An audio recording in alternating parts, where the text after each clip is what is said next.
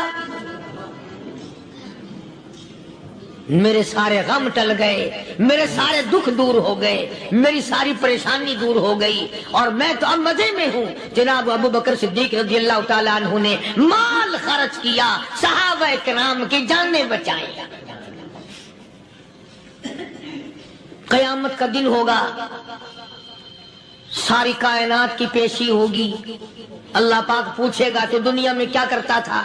کوئی کہے گا میں کھیتی باڑی کرتا تھا، کوئی کہے گا میں دفتر میں نوکر تھا، کوئی کہے گا میری دکان تھی، کوئی کہے گا میں یہ کمائی کرتا تھا، کوئی کہے گا میں یہ کمائی کرتا تھا۔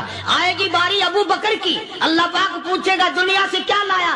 ابو بقیہ، حضرت بلال، حضرت نادیہ، حضرت زنیرہ اور کتنے صحابہ کرام کی جماعت کو پکڑ کر اللہ کے عدالت میں کھڑا کر کے ابو بکر کہے گا الہی صدیق کی کمائی تیرے سامنے موجود ہے۔ مبارک ہیں یہ لوگ کہ ان حضرات نے محض اللہ اور اس کے رسول کریم صلی اللہ علیہ وسلم کو راضی کرنے کے لیے اپنا سب کچھ قربان کر دیا، اور خود رسول کریم صلی اللہ علیہ وسلم نے ان کو ایسی تعلیم دی، ایسے اخلاق دیے کہ حد ہو گئی۔ دربار رسالت ہے، ایک کافر مسافر آتا ہے بھی کافر، ہے بھی مسافر، ہے بھی معمر، بوڑھا آدمی ہے۔ کبھی کبھی سوچتا ہوں کہ اس زمانے کے تو کافروں میں بھی کوئی خوبی ہوا کرتی تھی، منافقت تو نہیں تھی نا، منافقت نہیں تھی، چال بازی نہیں کرتے تھے، ہیرا پھیری نہیں کرتے تھے۔ سبحان وہ بوڑھا مسافر کافر سرکار دو عالم صلی اللہ علیہ وسلم کے دربار میں آیا، آ کے کہنے لگا نبی اللہ میں بوڑھا ہوں، مسافر ہوں بھی تیرا اور تیرے خدا کا منکر، پر میں سوال کرتا ہوں کوئی سواری دو، میرا گھر بڑا دور ہے، میں اس پر سوار ہو کر اپنے گھر پہنچ جاؤں۔ حالانکہ مسلمانوں کے پاس سواریاں کہاں تھی، خود تنگی میں تھے، وطن چھوڑ کے آئے، قربانیاں دے کے آئے، پتے چباتے ہوئے آئے، پانی پورا رج کے پینے کے لیے پانی نہیں ملتا، اور حضور کریم صلی اللہ علیہ وسلم کو پتا تھا کہ یہ سوال کرنے والا ہمارے عقیدے کا نہیں، رحمت کائنات کا دریائے کرم جوش میں آیا، صحابہ کرام کی طرف خطاب کر کے فرمایا کون ہے جو آج میں محمد الرسول اللہ صلی اللہ علیہ وسلم کو سواری دے؟ کون ہے جو آج مجھے سواری دے؟ میں جنت میں اعلیٰ درجے کی سواری کا وعدہ کرتا ہوں۔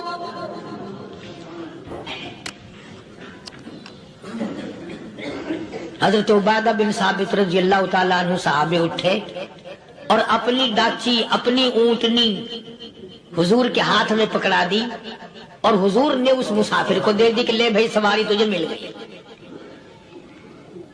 اب وہ مسافر جو تھا بوڑھا، وہ کہنے لگا جی میرے پاس کپڑا بھی نہیں ہے، اب تم جیسا اگر کوئی سیٹ ہوتا نا آنکھیں نکالتا کہ ہم نے تیرے لیے یہاں کو ٹیکسٹائل مل چلا رکھے، سواری مل گئی تو اور آگے کو چل گیا، راستہ پکڑا پڑا جا۔ خدا جانے دھکے دیتے، خدا جانے مکے مارتے، خدا جانے کتنی باتیں بناتے۔ امام الانبیاء محبوب کبریا حضرت محمد مصطفیٰ صلی اللہ تعالی علیہ وسلم پھر کھڑے ہو گئے، صحابہ کرام کو خطاب کر کے فرمایا کون ہے جو آج مجھے کپڑا دے؟ کل میں جنت میں اعلیٰ درجے کی پوشاک اور لباس جوڑوں کا وعدہ کرتا ہوں۔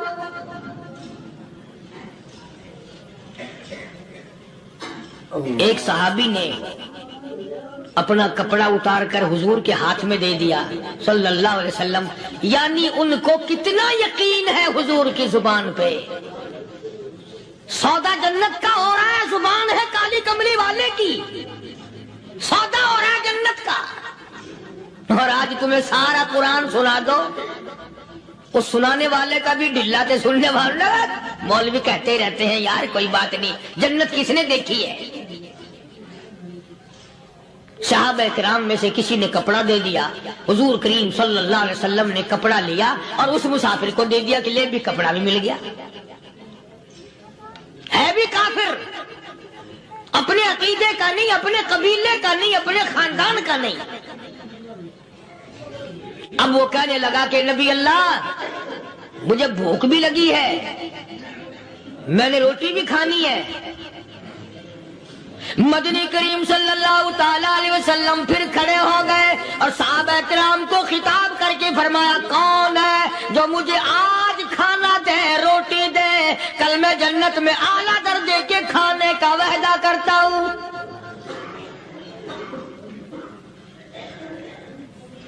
اس سوال کا جواب پورے مجمع میں سے نہ ملا. یوں لکھا علماء نے 300 صحابہ کا مجمع بیٹھا ہوا تھا. فاقہ ہو 300 صحابہ کا بھی فاقہ، کالی کملی والے کا بھی فاقہ.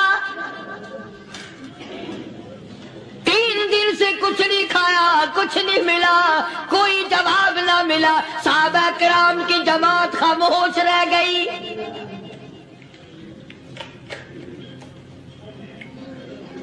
سلمان فارسی رضی اللہ تعالیٰ عنہ اٹھے اور اس مسافر کا ہاتھ پکڑا اور کہنے لگا میں تجھے ایسے دروازے پہ لے کے چلوں گا جہاں سے کچھ نہ کچھ کھانے کے لیے مل جائے گا. آیا ہے سلمان فارسی مسافر کو لے کر خاتون جنت سیدہ فاطمہ الزہرا رضی اللہ تعالیٰ عنہا کے دروازے پہ اور آواز لگائی یا اہل بیت رسول اللہ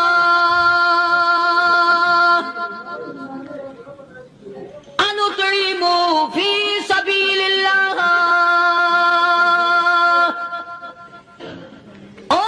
نبی کی لخت جگر، نبی کی نوری نظر اور نبی کے جگر کے ٹکڑے اور کالی کملی والے کی بیٹی اے فاطمہ، ایک آدمی بھوکا ہے، کھانا کھلانا ہے، اس کے لیے کھانا بھیجو.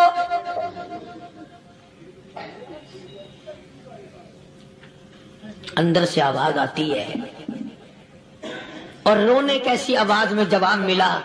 سیدنا حسن سیدنا حسین رضی اللہ تعالیٰ عنہما، ان کی شکلیں دیکھو، 4 دن کے فاقے نے بچوں کی شکل بگاڑ دی. پیغمبر کے نواسوں کا فاقہ، پیغمبر کا نواسا، پیغمبر کی بیٹی کا فاقہ، تمام مسلمان فاقے سے ہیں. کوئی گلہ نہیں کرتا، کوئی شکایت نہیں کرتا، کوئی اعتراض نہیں کرتا. اسی حالت میں اگر جنگ بھی ہو جائے تو صحابہ پھر بھی پیچھے رہنے کو تیار ہیں.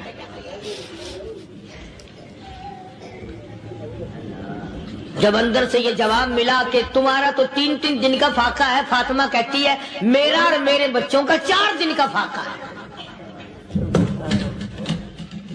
تو سلمان فارسی اس مسافر کو لے کے واپس ہونے لگا. اندر سے آواز آتی ہے خالی نہ جاؤ، میرے سر کی چادر لے جاؤ، یہ لے جا کر یہودی کے پاس گروی رکھ دو، گہنا رکھ دو، غلہ لے آؤ، میں پیس پکا کے کھلا کے بھیجوں گی.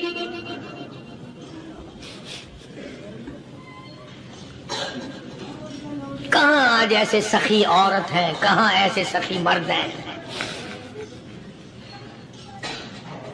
مسافر کو کون کھلائے، دین پر خرچ کون کرے.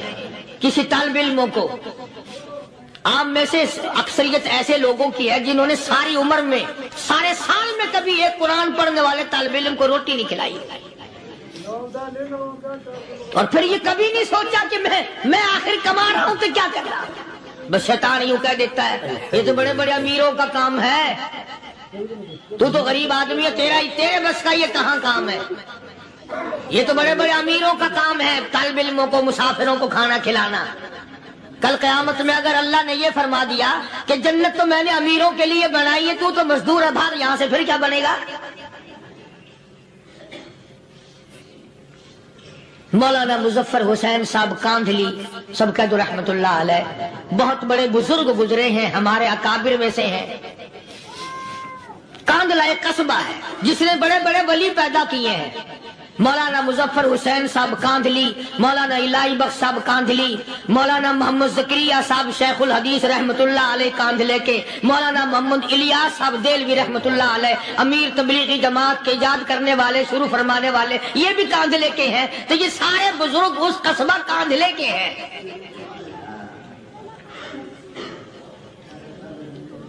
تو مولانا مظفر حسین پانی پت سے پیدل چل دیے اپنے کاندھلے کرانے کی طرف۔ راستے میں ایک بستی آئی، شام ہو گئی تو حضرت نے وہیں قیام کر لیا، ٹھہر گئے، عصر کی نماز پڑھی، مغرب کی نماز پڑھی، مسجد میں صفائی کی، اذان دی، کوئی ایک آدھ آدمی آیا تو جماعت کر لی۔ وہ جو آدمی آیا اس نے پوچھا مولانا آپ مسافر ہیں؟ کہ جی ہاں۔ کہ رات کو یہی رہو گے؟ کہ جی حضور۔ وہ آدمی 3 روٹیاں لے کر آیا اور مولانا نے وہ تینوں روٹیاں کھا لی اور سو گئے۔ تو مولانا فرماتے ہیں کہ مجھے اس رات میں حضور اکرم صلی اللہ علیہ وسلم کا 3 مرتبہ دیدار مل گیا۔ 3 مرتبہ حضور کی مجھے زیارت ملی۔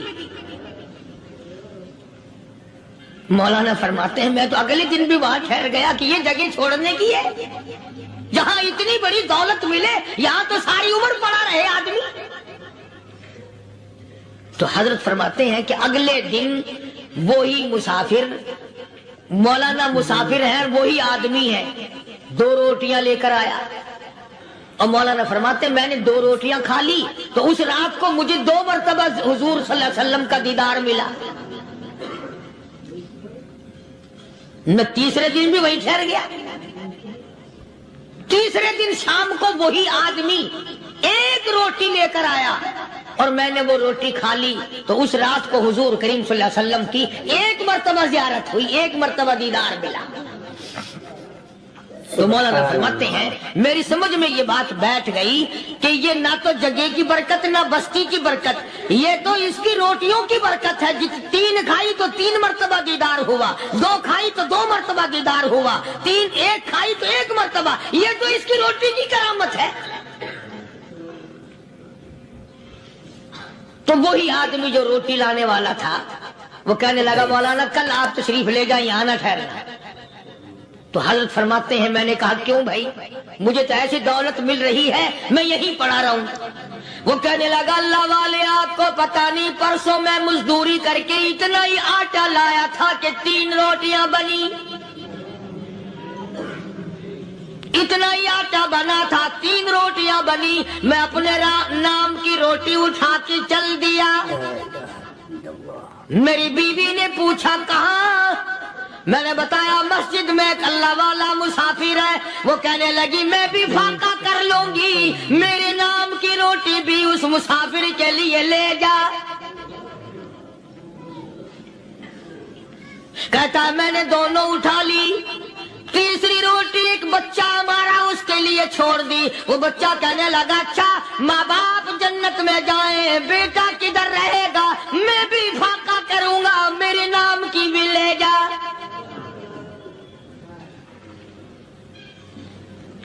میں نے 3 روٹیاں لا دی اور اگلے دن جو میں نے مزدوری کی اس کی 3 روٹیاں بنی، بچے کی حالت خراب ہو گئی تھی، اس کو دے آیا۔ ہم نے میاں بیوی نے چوتھے دن بھی فاقہ کر لیا اور آج بیوی کی حالت بھی خراب ہو گئی تھی، آج صرف اپنی لایا ہوں۔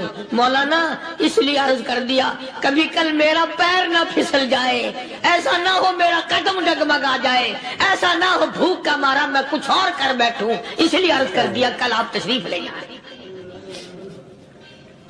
عرض میں یہ کر رہا تھا کہ کسی زمانے میں دوسرے کی خیر خواہی کے لیے لوگ سب کچھ کر گزرتے تھے۔ حضرت محمد رسول اللہ صلی اللہ تعالی علیہ وسلم کے پاس جنگ بدر کے قیدی آئے تھے کافر، اسلام کے دشمن، دین کے دشمن، قرآن کے دشمن، ایمان کے دشمن، مگر صحابہ کرام کو فرمایا یہ میرے مہمان ہیں. حضور نے فرما دیا صلی اللہ علیہ وسلم. ایک صحابی جو ایک مہمان کو لے گیا، حضور کے مہمان کو، تھے جنگی قیدی. علماء کرام نے لکھا صحابی کے گھر میں کھانا تھوڑا تھا، اس کافر کو تو کھانا دے دیا، آپ اس کے پاس بیٹھ کر درخت کے پتے چبا لیے. دوسرا دن آیا، پھر ایسا ہی کیا. اس حضور کے مہمان جنگ بدر کے قیدی کافر کو کھانا کھلایا، خود درخت کے پتے چبا لیے. تیسرا دن آیا، وہ جنگی کافر کہنے لگا، قیدی کہنے لگا آج پہلے کلمہ پڑھا پھر روٹی کھلا. میں پہلے مسلمان بنتا ہوں، اس کے بعد میں کھانا کھاؤں گا. ارے تم اتنے اپنے اوپر دوسرے کو ترجیح دیتے ہو کہ ہم کافر بھی ہیں، تمہیں مارنے والے تمہیں مارنے آئے تھے، اور تمہارا حال یہ کر دیا کالی کمری والے نے کہ خود پتے چباتے ہو، دشمن کو کھانا کھلاتے ہو، خود درختوں کے پتے چبا رہے ہو. محمد صلی اللہ علیہ وسلم نے تمہیں اتنا اونچا بنا دیا، نگاہ نبوت نے تمہیں ایسا رنگ دیا، اور نبی کے دروازے نے تمہیں وہ دیا کہ قیامت آ سکتی ہے، مگر صحابہ تمہاری دولت نہیں چھین سکتے.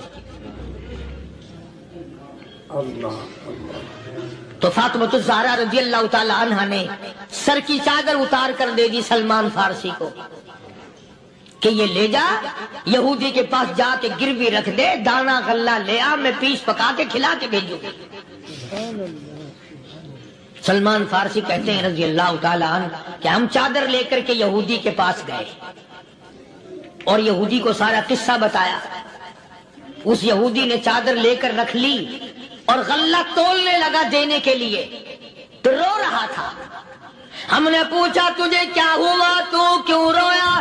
کہنے لگا مسلمانوں، ہماری توریت میں واقعہ موجود ہے، قصہ موجود ہے. آخر الزمان پیغمبر صلی اللہ علیہ وسلم کی بیٹی کی دروازے پہ ایک بھوکا کافر مسافر آئے گا، اس کا پیٹ بھرنے کے لیے نبی کی بیٹی اپنی چادر اتار کر گروی رکھ دے گی، یہودی کے پاس غلہ منگوا کے کھانا کھلائے گی. آج توریت کی بات سچی ہو گئی، چادر آئی رکھی ہے، میں وہ یہودی ہوں.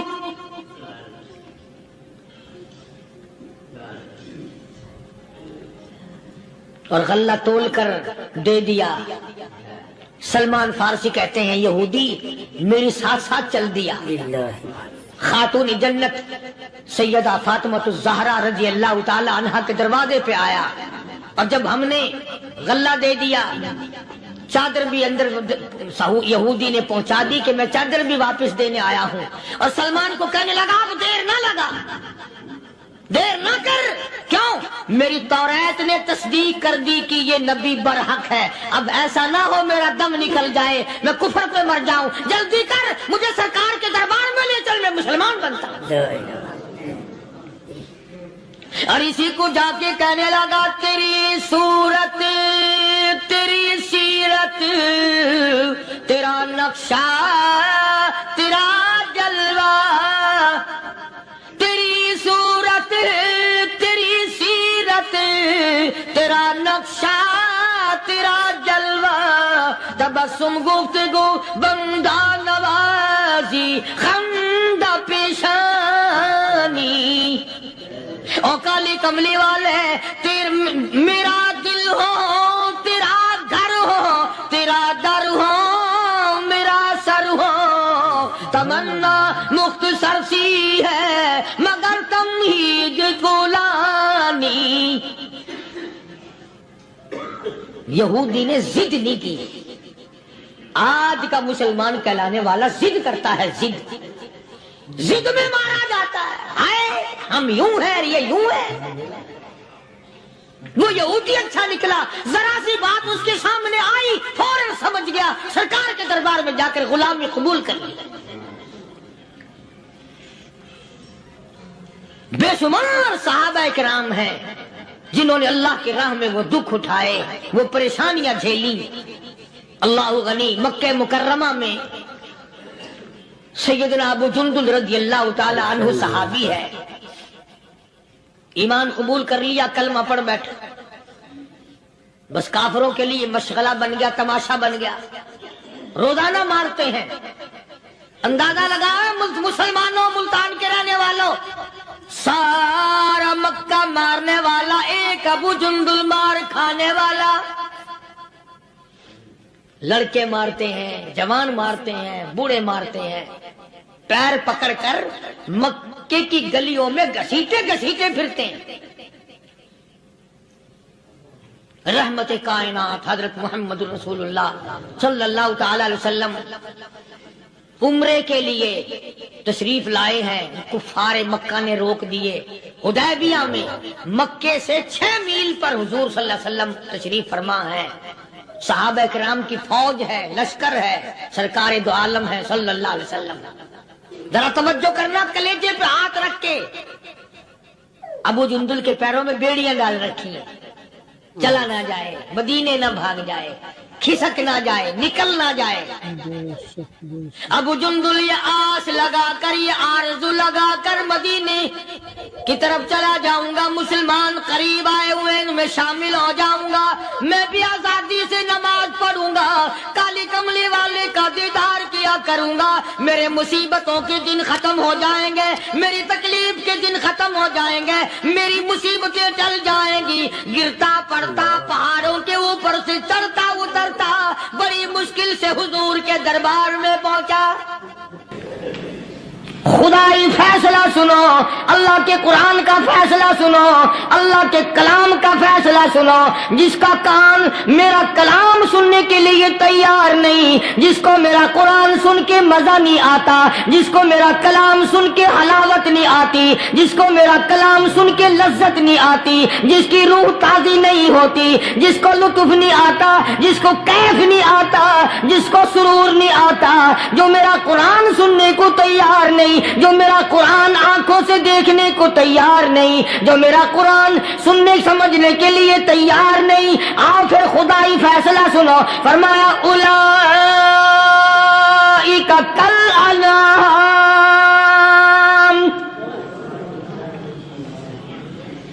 میرا فیصلہ نہیں، کسی پارٹی کا فیصلہ نہیں، کسی فرقے کا نہیں، کسی طبقے کا نہیں، کسی جماعت کا نہیں۔ فرمایا اولئک الانعام، پیدا کرنے والا مالک و خالق کہتا ہے مجھے اپنی کبریائی کی قسم یہ سارے جانور ہیں،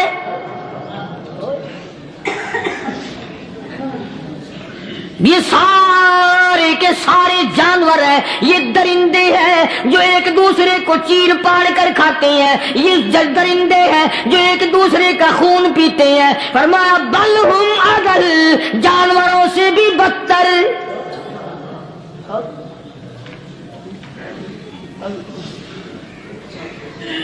جس کے دل میں قرآن سن کر ترس نہیں، جس دل میں رحم نہیں، اپنے سے کمزور دیکھ کر جس کے دل میں شفقت نہیں، مہربانی کا مادہ نہیں، فرمایا وہ کوئی بندہ ہے، وہ تو جانور ہے۔ اور خدا غضب میں آ گیا، فرمایا بل ہم اضل، اس سے بھی بدتر۔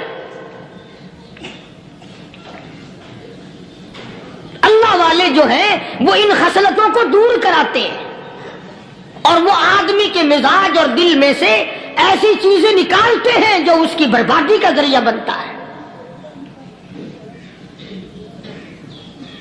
دل کی بیماریوں کا کسی کو فکر نہیں، بخار ہو جائے آپ چڑھ جائے آپ کو پتہ چل جاتا ہے، نزلہ ہو جائے آپ کو پتہ چل جاتا ہے، کھانسی ہو جائے پتہ چل جاتا ہے، دل کی بیماریوں کا کیا پتہ چلے۔ صحابہ کرام رضوان اللہ تعالی علیہ مجمعین کی جماعت کے اللہ پاک کے محبوب حضرت محمد الرسول اللہ صلی اللہ تعالی علیہ وسلم نے دلوں کی صفائی کی۔ پہلے لوگ جھونپڑیوں میں کچے کوٹھوں میں رہتے تھے، نہ اتنی صفائی تھی نہ اتنی ترقی تھی۔ آج برتنوں کی صفائی دیکھو، کپڑوں کی صفائی دیکھو، مکان کی صفائی دیکھو، رات دن بس اسی دھندے میں لگے ہوئے، سارا دن برتن دھونے سے فرصت نہیں، سارا دن کپڑوں کے بناؤ اور سوار میں فرصت نہیں۔ تو اللہ والے ایسے موقع پر بڑی عجیب بات کہتے ہیں، وہی مجذوب ہے مجذوب علی رحمت کہتے ہیں بظاہر تو ہر شے میں بے حد صفائی، بظاہر تو ہر شے میں بے حد صفائی، مگر دل میں ہے گندگی انتہائی۔ بظاہر تو ہر شے میں چہرے کی صفائی، بدن کی صفائی، نہ جانے کتنی قسم کا صابن ہے، نہ جانے کتنی قسم کے پاؤڈر ہے، نہ جانے کتنی قسم کے شیمپو ہیں، نہ جانے کتنے قسم کے کپڑے ہیں، کیا چال ڈھال ہے، کیا نئے نئے ڈیزائن ہے۔ مجذوب کہتا ہے سب کچھ دیکھ لیا، بظاہر تو ہر شے میں بے حد صفائی، مگر دل میں ہے گندگی انتہائی۔ جس یار کی بیٹھک میں بیٹھ کے کھانا کھایا، جس رشتہ دار کی بیٹھک میں بیٹھ کے کھانا کھایا، اسی کی بہن کو دیکھ کر آبرو پہ ڈاکہ ڈالنے کا پروگرام ہے۔ جس دوست کے گھر میں بیٹھ کے کھانا کھایا، اسی دوست کی بیوی کی عزت لوٹنے کا پروگرام ہے۔ پرانے زمانے میں اب بھی دلی جیسے شہر میں اگر دعوت کی جاتی ہے تو وہاں ایک تشتری میں نمک آتا ہے سب سے پہلے۔ عام میں بھی دستور تھا پرانے زمانے میں، اگر کوئی دعوت کرتا، کوئی تقریب کرتا، سب سے پہلے نمک آتا تھا۔ ایک ایک انگلی ہر شخص نمک چاٹتا تھا۔ کیا مطلب؟ جس نے نمک چاٹ لیا اب وہ نمک حرامی نہیں بنے گا۔ اس گھر میں چوری کرنا، اس گھر کی آبرو کا غلط تصور لانا، اس گھر کے مال میں خیانت کرنا وہ حرام سمجھتا تھا جس گھر کا میں نے نمک چکھ لیا۔ اور مسلمانوں کی بات نہیں، ہندوؤں کی بھی یہ باتیں تھی۔ مولانا محمد علی صاحب جلندری سب قید رحمت اللہ علیہ فرمایا کرتے تھے کہ ایک سکھ تھا بہت بڑا ڈاکو، مسلمان اور ہندو مل کر اس کو ساتھ ملا کر کے لے گئے کہ یہاں اس گاؤں میں اس پنڈ میں ڈاکہ ڈالے۔ سفر کر کے گئے، تکلیف اٹھا کے گئے۔ اس سکھ ڈاکو نے پوچھ لیا کہ یہ کون سا گاؤں ہے کہ یہ فلانا ہے۔ اچھا سارے کے سارے یہ تلاش کرو، یہ سوچ بچار کرو، اپنے پنڈ کی، اپنے علاقے کی، کسی مسلمان کی، کسی ہندو کی، کسی سکھ کی، کسی چوڑے چمار کی اس گاؤں میں لڑکی تو نہیں؟ ہمارے یہاں سے کوئی لڑکی تو شادی ہو کے یہاں نہیں آئی ہوئی؟ ان ساروں میں سے کہنے لگا کہ ہمارے بھنگی کی لڑکی جمعدار کی یہاں آئی ہوئی ہے۔ کہنے لگا واپس چلو، بیٹی بیٹی ہے، چاہے بھنگی کی ہو یا نواب کی ہو۔ ارے کل بیٹی کا ڈولا دیا تھا، آج ڈاکہ ڈالیں گے، شرم نہیں آئے گی؟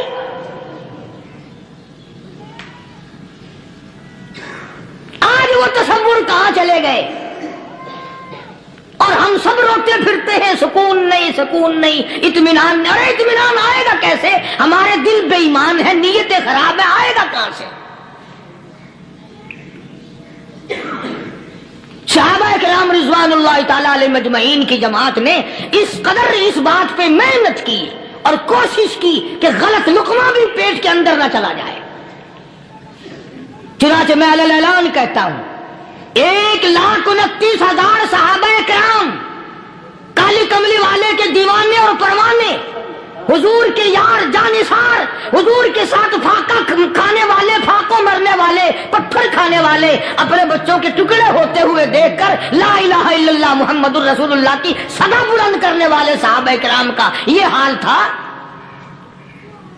پیدل سفر کر کے جاتے تھے یہودی عیسائی، شام نکل گئے، فلسطین نکل گئے، ہندوستان آ گئے، 2 سال لگ جاتے تھے۔ اپنی جوان بیٹیوں کو مسلمانوں کے گھروں میں چھوڑ کے آ جاتے تھے۔ کبھی نگاہ نبوت نے جن کو رنگ دیا تھا، کبھی کسی صحابی پہ ذرہ برابر الزام نہیں لگا۔ ان یہودیوں کا، ان عیسائیوں کا یہ عقیدہ تھا کہ محمد صلی اللہ علیہ وسلم کے جو غلام ہیں، ان کی نگاہ بھی پاک ہے، ان کے دل بھی پاک ہیں، ان کے ارادے بھی پاک ہیں، ان کے ہاتھ بھی پاک ہیں۔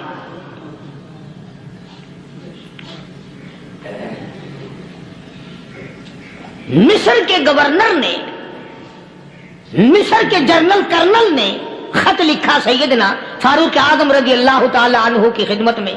دور خلافت ہے حضرت فاروق اعظم کا۔ کیا خط لکھا کہ حضور مجھے کافی وقت گزر گیا ہے،